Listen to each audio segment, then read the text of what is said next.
ഞങ്ങളുടെ പുതിയ വീടിൻ്റെ കൺസ്ട്രക്ഷനുമായി ബന്ധപ്പെട്ട് കാര്യങ്ങൾ അറിയാനും മനസ്സിലാക്കാനും ഒക്കെ ആയിട്ട് എൻ്റെ വീട് എന്ന് പറഞ്ഞിട്ടുള്ളൊരു ഫേസ്ബുക്ക് ഗ്രൂപ്പിൽ ഞാൻ പാർട്ടിസിപ്പേറ്റ് ചെയ്യുന്നുണ്ടായിരുന്നു. ഞങ്ങളുടെ വീടിൻ്റെ പണി ഇപ്പോൾ കഴിഞ്ഞ് ഞങ്ങൾ അങ്ങോട്ട് മൂവ് ചെയ്യുകയും ചെയ്തു. അപ്പോൾ ഞങ്ങളുടെ ആ വീട് പണിയുന്ന ആ ഒരു കാലഘട്ടത്തിൽ ഈ ഗ്രൂപ്പിൽ വരുന്ന പല ഡിസ്കഷനുകളിലും ഒരു ഡിസ്കഷൻ എന്ന് പറഞ്ഞിട്ടുണ്ടെങ്കിൽ ഹോം ലോൺ എടുക്കണോ വേണ്ടയോ എന്നുള്ളതിനെ പറ്റിയിട്ടുള്ള ഒരു ഡിസ്കഷനായിരുന്നു.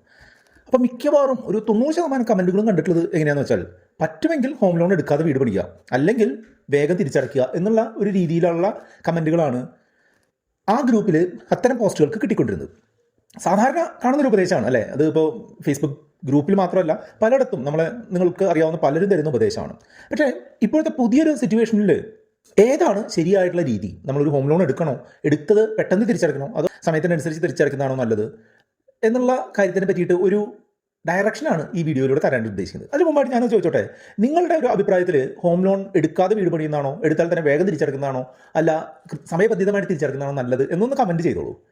എൻ്റെ അഭിപ്രായവും ഞാൻ എന്തുകൊണ്ട് അത് പറയുന്നു, അതിന് ടാക്സുമായിട്ട് ബന്ധപ്പെട്ടുള്ള കാര്യങ്ങളുണ്ട്, തിരിച്ചടവ് മുടങ്ങുന്നതോ തിരിച്ചടവ് ദീർഘിക്കപ്പെടുന്നതോ തമ്മിലുള്ള കാര്യങ്ങളുണ്ട്, മറ്റ് ഫിനാൻഷ്യൽ ഗോളുകളുമായിട്ട് ബന്ധപ്പെട്ടിട്ടുള്ള പല കാര്യങ്ങളുണ്ട്. അങ്ങനെ പല കാര്യങ്ങൾ പരിഗണിച്ച് ഞാൻ ഒരു തീരുമാനം അല്ലെങ്കിൽ ഞാനൊരു സജഷൻ ഈ വീഡിയോയിൽ തരുന്നുണ്ട്. അത് മനസ്സിലാവുന്നുണ്ടെങ്കിൽ വീഡിയോ അവസാനം വരെ കാണണം. വീഡിയോ ഒന്ന് ലൈക്ക് ചെയ്തുകൊണ്ട് മുന്നോട്ട് പോകുകയാണെന്നുണ്ടെങ്കിൽ കൂടുതൽ ആളുകളിലേക്ക് ഈ വീഡിയോ എത്താനുള്ള സാധ്യതയുണ്ട്. ഒന്നാമതായിട്ട് പറയുകയാണെന്നുണ്ടെങ്കിൽ ഹോം ലോൺ എന്ന് പറഞ്ഞിട്ടുണ്ടെങ്കിൽ പല ആളുകളും അതിന് ടാക്സ് ലാഭിക്കാൻ സാധിക്കുമെന്നുള്ള ഒരു കാര്യമാണ് ഹോം ലോൺ എടുക്കുന്നതിന് പ്രധാനപ്പെട്ട കാര്യമായിട്ട് പറയാറുള്ളത്. അത് സത്യമാണ്. 1.5 ലക്ഷം രൂപ വരെ ATC എന്ന് പറയുന്ന സെക്ഷൻ വഴിയുള്ള ഇൻകം ടാക്സ് ബെനിഫിറ്റും 2 ലക്ഷം രൂപ വരെ ഇൻട്രസ്റ്റ് എന്നുള്ള ഹോം ലോണിൻ്റെ ഇൻട്രസ്റ്റിന് 2 ലക്ഷം രൂപ വരെ അടയ്ക്കുന്ന ഇൻട്രസ്റ്റ് നമ്മളുടെ ഇൻകത്തിൽ നിന്ന് കുറവ് കാണിക്കാൻ ഉള്ള സാധ്യതയുണ്ടായിരുന്നു. അതായത് 3.5 ലക്ഷം രൂപ വരെ ടാക്സബിൾ ഇൻകത്തിൽ നിന്ന് കുറവ് കാണിക്കാനുള്ള ഓപ്ഷൻ ഉണ്ടായിരുന്നു. അതായത് നമ്മളുടെ ടാക്സ് ബാധ്യത, ഇൻകം ടാക്സ് ബാധ്യത 1.5 ലക്ഷം രൂപയോളം ഒക്കെ കുറയ്ക്കാനായിട്ട് സാധിക്കുന്നുണ്ടായിരുന്നു. അത് ഞാൻ എഫക്റ്റീവ്ലി യൂട്ടിലൈസ് ചെയ്തിട്ടുള്ള ഒരാളായതുകൊണ്ട് എൻ്റെ അനുഭവവും അങ്ങനെയൊക്കെ തന്നെയാണ്. പക്ഷേ ഈ അടുത്ത് കഴിഞ്ഞ ബഡ്ജറ്റിലൊക്കെ നിർമ്മലാ സീതാരാമൻ അവതരിപ്പിച്ച കേന്ദ്ര ബഡ്ജറ്റിൽ 12 ലക്ഷം രൂപ വരെ നികുതി കൊടുക്കേണ്ടാത്ത രീതിയിലുള്ള ന്യൂ ടാക്സ് റെജീം എന്ന് പറഞ്ഞിട്ടുള്ള സംഗതി വരികയുണ്ടായി. അപ്പോൾ അങ്ങനെ ന്യൂ ടാക്സ് റെജീമിൽ 12 ലക്ഷം രൂപ വരെ ആദായമുള്ള ആളുകൾക്ക് 0 ടാക്സ് ആണ് എന്നുള്ള ഒരു രീതി വരുമ്പോൾ അത്തരം ന്യൂ ടാക്സ് റെജീമിൽ നമ്മുടെ ടാക്സ് വരികയാണെങ്കിൽ ഈ ഹോം ലോണുമായിട്ട് ബന്ധപ്പെട്ടിട്ടുള്ള ഡിഡക്ഷൻസ് പോലെ ഒന്നും നമുക്കവിടെ ഡിഡക്ഷനായിട്ട് കാണിക്കാൻ പറ്റില്ല എന്നുള്ളതാണ്.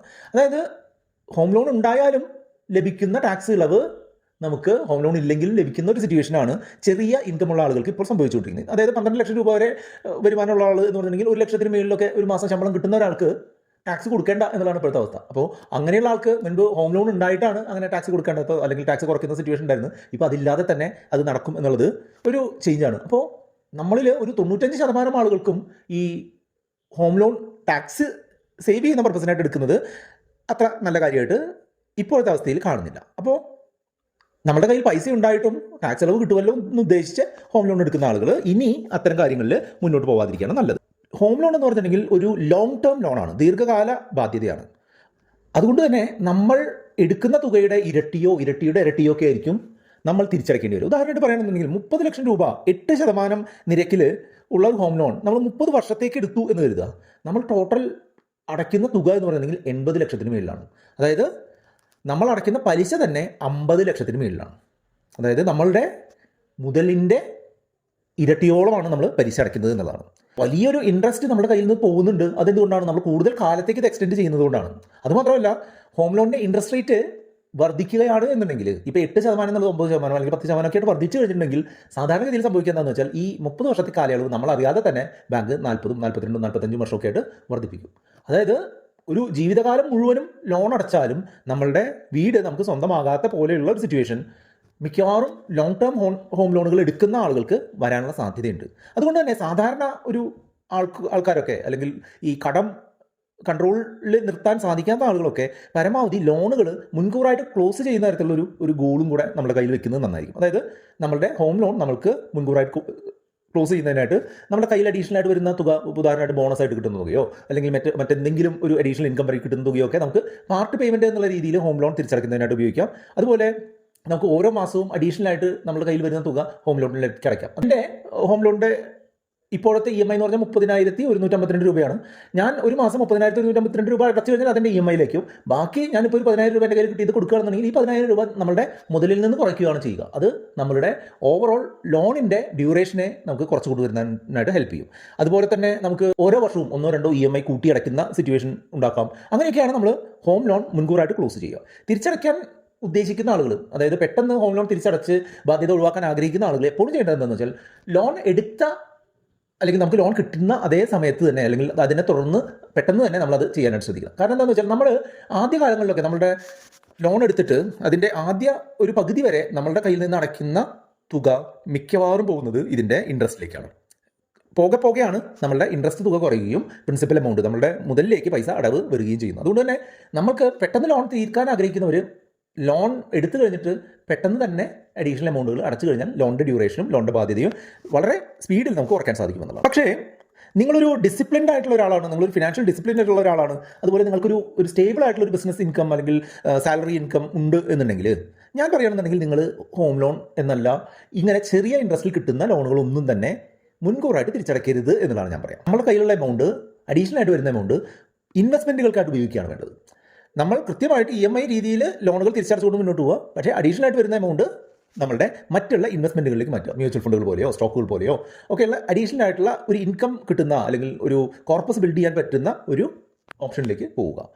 എന്തുകൊണ്ടാണ് അങ്ങനെ പറയുന്നതെന്ന് വെച്ചാൽ ഒരു ലോങ്ങർ ടൈമിലേക്ക് ഒരു 5 അതിൽ കൂടുതലോ വർഷമൊക്കെ നമ്മൾ കൃത്യമായിട്ട് നിക്ഷേപിച്ചുകൊണ്ട് പോകുകയാണെന്നുണ്ടെങ്കിൽ ഓരോ വർഷവും ഒരു 10 മുതൽ 15% ഇടയിലായിട്ടുള്ള ഒരു നേട്ടം തരാൻ സാധിക്കുന്നതാണ് ഇക്വിറ്റി മ്യൂച്വൽ ഫണ്ടുകളും അതുപോലെ തന്നെ സ്റ്റോക്കുകളിലുള്ള കൃത്യമായിട്ടുള്ള നിക്ഷേപമൊക്കെ. അപ്പോൾ അങ്ങനെ നമുക്കൊരു ഡിസിപ്ലിൻ ഉണ്ട്, നമുക്ക് കൃത്യമായിട്ട് നിക്ഷേപിക്കാൻ അറിയാമെന്നുണ്ടെങ്കിൽ നിങ്ങൾക്ക് ലോൺ തിരിച്ചടയ്ക്കുമ്പോൾ നമ്മൾ ഈ 8% പലിശ കൊടുക്കുന്നതിന് പകരമായിട്ട് 12-15% നേട്ടം നമുക്ക് നേടാനായിട്ട് സാധിക്കും. അതുതന്നെയാണ് നമ്മൾ പറയുന്നത് ഓപ്പർച്യൂണിറ്റി കോസ്റ്റിനെ അഡ്രസ്സ് ചെയ്യുക എന്ന് പറയുന്നത്. അപ്പോൾ നമ്മൾ അങ്ങനെ നമ്മളുടെ ഒരു മുൻകൂറായിട്ട് നമ്മൾ ഒരു എമൗണ്ട് ഉണ്ടാക്കുക എന്നുള്ളത് വളരെ പ്രധാനപ്പെട്ട ഒരു കാര്യമാണ്.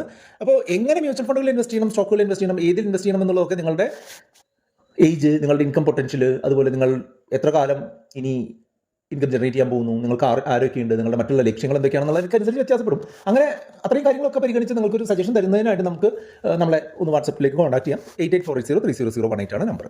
ഹോം ലോൺ ഉണ്ടാവുക എന്നുള്ളത് ഒരു തെറ്റല്ല, പക്ഷേ ഹോം ലോൺ ഉണ്ടെന്നുണ്ടെങ്കിൽ അത് കൃത്യമായിട്ട് മുന്നോട്ട് കൊണ്ടുപോകുന്നതോടൊപ്പം തന്നെ കൃത്യമായിട്ടുള്ള മറ്റ് ഫിനാൻഷ്യൽ ഗോളുകൾ കൂടെ ഉണ്ടാവുകയും അതിന് വേണ്ടി കൃത്യമായിട്ട് ഇൻവെസ്റ്റ് ചെയ്യുക എന്നുള്ളതാണ്. അതോടൊപ്പം തന്നെ ഒരു എമർജൻസി ഫണ്ട് എന്നുള്ള രീതിയിൽ നമുക്കൊരു അത്യാവശ്യമായിട്ട് വന്നാൽ ഉപയോഗിക്കാനുള്ള തുകയും കയ്യിലുണ്ടാവണം. അതായത് നമ്മൾ ഒരു ലോൺ ക്ലോസ് ചെയ്യുന്നതിന് മുൻപ് അല്ലെങ്കിൽ ലോൺ പാർട്ട് പേയ്മെൻറ്റ് ചെയ്യുന്നതിന് മുൻപായിട്ട് നമുക്കൊരു എമർജൻസി ഫണ്ടൊക്കെ ഉണ്ടാക്കി വെക്കുന്നത് എന്തുകൊണ്ട് നന്നായിരിക്കും. കാരണം എന്താ, നമ്മളിപ്പോൾ ലോൺ ക്ലോസ് ചെയ്ത് അല്ലെങ്കിൽ ലോൺ പാർട്ട് പേയ്മെൻറ്റ് ചെയ്ത് കഴിഞ്ഞാൽ ആ എമൗണ്ട് ലോൺ അക്കൗണ്ടിലേക്ക് പോയാൽ നമുക്കത് തിരികെ കിട്ടില്ല. ഇപ്പോൾ ലോൺ അടച്ചതിൻ്റെ പിറ്റേ ദിവസം നമ്മളുടെ കാർ ബ്രേക്ക് ഡൗൺ ആയി അതിൻ്റെ ഒരു 50,000 രൂപയുടെ പണി വന്നു എന്നുണ്ടെങ്കിൽ എന്ത് സംഭവിക്കും? നമുക്ക് ഈ 50,000 രൂപ നമ്മുടെ കയ്യിലില്ല എന്നുണ്ടെങ്കിൽ അതിനുവേണ്ടി നമ്മൾ മറ്റൊരു കോസ്റ്റ്ലി ആയിട്ടുള്ള ലോൺ, ചിലപ്പോൾ ഒരു പേഴ്സണൽ ലോണോ അല്ലെങ്കിൽ മറ്റെന്തെങ്കിലും കൈവായ്പയോ നമ്മൾ മേടിക്കേണ്ടതായിട്ട് വരും. അപ്പോൾ അതിന് നമ്മൾ ഹോം ലോൺ കൊടുക്കുന്ന 8%-നേക്കാൾ ഇരട്ടിയോ അതിൽ കൂടുതലൊക്കെ ചിലപ്പോൾ ഇൻട്രസ്റ്റ് കൊടുക്കേണ്ടി വരും. അതുകൊണ്ട് തന്നെ എപ്പോഴും നമ്മളുടെ ഗോളുകൾക്ക് വേണ്ടിയിട്ടുള്ള പണം നീക്കി വയ്ക്കുകയും നമ്മൾക്കൊരു എമർജൻസി ഫണ്ട് ഉണ്ടാക്കുകയും ചെയ്തതിനൊക്കെ ശേഷം ഈ EMI-യേക്കാൾ കൂടുതൽ അടയ്ക്കാൻ സാധിക്കുന്നുണ്ട് എന്നുണ്ടെങ്കിൽ നിങ്ങൾക്ക് ഒരു ലോൺ കുറയ്ക്കാൻ ആഗ്രഹിക്കുന്ന വ്യക്തികളാണെന്നുണ്ടെങ്കിൽ ലോൺ കുറയ്ക്കുന്നതിനായിട്ട് ശ്രമിക്കാം. നിങ്ങൾ എപ്പോഴും ശ്രദ്ധിക്കേണ്ട ഒരു കാര്യം, ഹോം ലോൺ എന്ന് പറഞ്ഞാൽ വഴിയെ പോകുന്നവർക്ക് എല്ലാവർക്കും ലഭിക്കുന്ന ലോണല്ല. വളരെ കുറച്ച് ആൾക്കാർക്ക് മാത്രമേ ഹോം ലോൺ എന്നുള്ള രീതിയിൽ കിട്ടാനുള്ള സാധ്യതയുള്ളൂ. അതൊരു ലോ ഇൻട്രസ്റ്റ്, മറ്റുള്ള ഒരു ലോണുകൾ കമ്പയർ ചെയ്യുമ്പോൾ താരതമ്യേന കുറഞ്ഞ ഇൻട്രസ്റ്റിൽ കൂടിയ കാലത്തേക്ക് ലഭിക്കുന്ന ലോണാണ്. അതുകൊണ്ട് തന്നെ അത് കൃത്യമായിട്ടുള്ള രീതിയിൽ യൂട്ടിലൈസ് ചെയ്യാൻ അറിയണം എന്നുള്ളതാണ് പ്രധാനം. അല്ലാതെ ഒരു ലോൺ എടുത്തു അത് നാളെ കൊണ്ട് തീർക്കുക എന്നുള്ളതല്ല. നമ്മൾ വലിയ ബിസിനസ്മാൻമാരെയൊക്കെ നോക്കിക്കഴിഞ്ഞിട്ടുണ്ടെങ്കിൽ അവർ ലോൺ എടുത്തിട്ടാണ് അവരുടെ പല സാമ്രാജ്യങ്ങളും വികസിപ്പിച്ചത്. അതുപോലെ ചെയ്യണമെന്നല്ല, അതിൻ്റെ ഒരു മിനി വേർഷനൊക്കെ നമുക്ക് ചെയ്യാനായിട്ട് സാധിക്കും. ഉദാഹരണമായിട്ട് പറയുകയാണെങ്കിൽ എനിക്ക് ഒരു 35 ലക്ഷം രൂപയുടെ ഹോം ലോൺ ഉണ്ട് ഞങ്ങളുടെ പുതിയ വീടിൻ്റെ. പക്ഷേ ഞാൻ അത് മുൻകൂറായിട്ട് തിരിച്ചടയ്ക്കാനായിട്ട് ഉദ്ദേശിക്കുന്നില്ല. അതിന് പകരമായിട്ട് അത് കൃത്യമായിട്ട് മെയിൻറ്റെയിൻ ചെയ്ത് കൊണ്ടുപോകാനുള്ള ഒരു സ്ട്രാറ്റജി ഉണ്ടാക്കിയിട്ടുണ്ട്. അതിനെ പറ്റി ഡീറ്റെയിൽ ആയിട്ടുള്ളൊരു വീഡിയോ വരുന്നുണ്ട്. അതുമായിട്ട് ബന്ധപ്പെട്ട് മുൻപുള്ള വീഡിയോ കണ്ടു കഴിഞ്ഞാൽ നിങ്ങൾക്ക് അതിനെപ്പറ്റി കൂടുതൽ വിവരങ്ങൾ അറിയാം. അപ്പോൾ ഞാൻ പറയുന്നത് എന്താണെന്ന് വെച്ചാൽ ഹോം ലോൺ എന്ന് പറഞ്ഞിട്ടുണ്ടെങ്കിൽ ചെറിയ ഇൻട്രസ്റ്റ് ലഭിക്കുന്ന കൂടിയ കാലത്തേക്കുള്ള ലോൺ ആയതുകൊണ്ട് തന്നെ അത് പെട്ടെന്ന് അവസാനിപ്പിച്ച് കളഞ്ഞാൽ പിന്നെ ഒരു ഹോം ലോണോ അല്ലെങ്കിൽ പിന്നെ വീടിനൊരു പണി വന്നാൽ ഒരു ടോപ്പ് ലോണോ കിട്ടാൻ ചിലപ്പോൾ ബുദ്ധിമുട്ടായിരിക്കും. അപ്പോൾ അത് പെട്ടെന്ന് അവസാനിപ്പിച്ച് കളയുന്നത് നല്ല ഫിനാൻഷ്യൽ സിറ്റുവേഷനിലുള്ള ഒരാൾക്ക് അത്ര നല്ല പരിപാടിയല്ല. പിന്നെ എപ്പോൾ ശ്രദ്ധിക്കേണ്ടത്, നമ്മൾക്ക് പലതരത്തിലുള്ള EMI-കളുള്ള സമയമാണ്. ഉദാഹരണമായിട്ട് പറയുമെങ്കിൽ കാറിൻ്റെ EMI, വീടിൻ്റെ EMI, അതുപോലെ ഫോണിൻ്റെ EMI, വാഷിംഗ് മെഷീൻ്റെ EMI, അല്ലെങ്കിൽ TV-യുടെ EMI എന്നൊക്കെ പറഞ്ഞ് മൊത്തം EMI ഉള്ള സമയമാണ്. അങ്ങനെ EMI-കൾ ഒരു കൺട്രോളിൽ അല്ല എന്നുണ്ടെങ്കിൽ ഈ ലോൺ ക്ലോസ് ചെയ്യുന്നത് അല്ലെങ്കിൽ ലോൺ കുറച്ചു കൊണ്ടുവരുന്നത് പരിഗണിക്കാം. ഉദാഹരണമായിട്ട് പറയുകയാണെങ്കിൽ എൻ്റെ ഒരു അഭിപ്രായത്തിൽ 1 ലക്ഷം രൂപ ഒരു മാസം ശമ്പളം കിട്ടുന്ന ഒരാൾക്ക് ഒരു 40,000 രൂപയിൽ കൂടുതലൊന്നും EMI വരുന്നത് അത്ര നല്ലതല്ല. അപ്പോൾ നിങ്ങളുടെ ഇപ്പോൾ എല്ലാ EMI-കളും കൂടെ ഒരു 45,000 രൂപ ഉണ്ടെന്നുണ്ടെങ്കിൽ നിങ്ങൾക്ക് ഇതിൽ കോസ്റ്റ്ലി ആയിട്ടുള്ള ഒരു ലോൺ എങ്ങനെയെങ്കിലും അടച്ച് തീർത്ത് കഴിഞ്ഞിട്ടുണ്ടെങ്കിൽ ഇത് ഈ ഒരു 40% അല്ലെങ്കിൽ 40,000 എന്ന് പറഞ്ഞിട്ടുള്ള ലെവലിലേക്ക് തിരിച്ചു കൊണ്ടുവരാനായിട്ട് നിങ്ങൾക്ക് ശ്രമിക്കാവുന്നതാണ്. അതിന് പക്ഷേ ഏറ്റവും അവസാനം നമ്മൾ കൊണ്ടുവരേണ്ട ലോണാണ് അല്ലെങ്കിൽ ക്ലോസ് ചെയ്യേണ്ട ലോണാണ് ഹോം ലോൺ. മറ്റുള്ള ലോണുകൾ ക്രെഡിറ്റ് കാർഡിൻ്റെ ലോൺ ഉണ്ടെങ്കിൽ അത് ആദ്യം അവസാനിപ്പിക്കുക, പേഴ്സണൽ ലോൺ ഉണ്ടെങ്കിൽ അത് തുടർന്ന് അവസാനിപ്പിക്കുക, അതുപോലെ കാറിൻ്റെ ഒരു ലോൺ ഉണ്ടെങ്കിൽ അത് തുടർന്ന് അവസാനിക്കുക, ഗോൾഡ് ലോൺ ഉണ്ടെങ്കിൽ അത് അവസാനിപ്പിക്കുക. അതിനെല്ലാം ശേഷം വീണ്ടും നമ്മുടെ കയ്യിൽ പൈസ ഉണ്ടെങ്കിൽ മാത്രമേ ഹോം ലോൺ അടച്ച് തീർക്കാനായിട്ട് പാടുള്ളൂ എന്നുള്ളതാണ് എൻ്റെ അഭിപ്രായം. നിങ്ങൾ എപ്പോഴും മനസ്സിലാക്കേണ്ടത് നമ്മളെപ്പോഴും നമ്മളുടെ ഫിനാൻഷ്യൽ സിറ്റുവേഷൻ ഒരു ബാലൻസിൽ മെയിൻറ്റെയിൻ ചെയ്യുക എന്നുള്ളതാണ്. അതിന് നമുക്ക് കൃത്യമായിട്ടുള്ള EMI കൃത്യമായിട്ട് അടയ്ക്കാനുള്ള മാർഗ്ഗങ്ങൾ ഉണ്ടാവണം, നമ്മളുടെ ഗോളുകൾ മെയിൻറ്റെയിൻ ചെയ്ത് കൊണ്ടുപോകാനുള്ള SIP അടയ്ക്കാനുള്ള മെത്തേഡുകൾ ഉണ്ടാവണം, അതുപോലെ നമുക്ക് അഡീഷണൽ ആയിട്ട് പൈസ വന്നു കഴിഞ്ഞാൽ അതെങ്ങനെ മാനേജ് ചെയ്യണം എന്നുള്ളതിനെ പറ്റിയുള്ള കൃത്യമായിട്ടുള്ള ബോധം ഉണ്ടാവണം.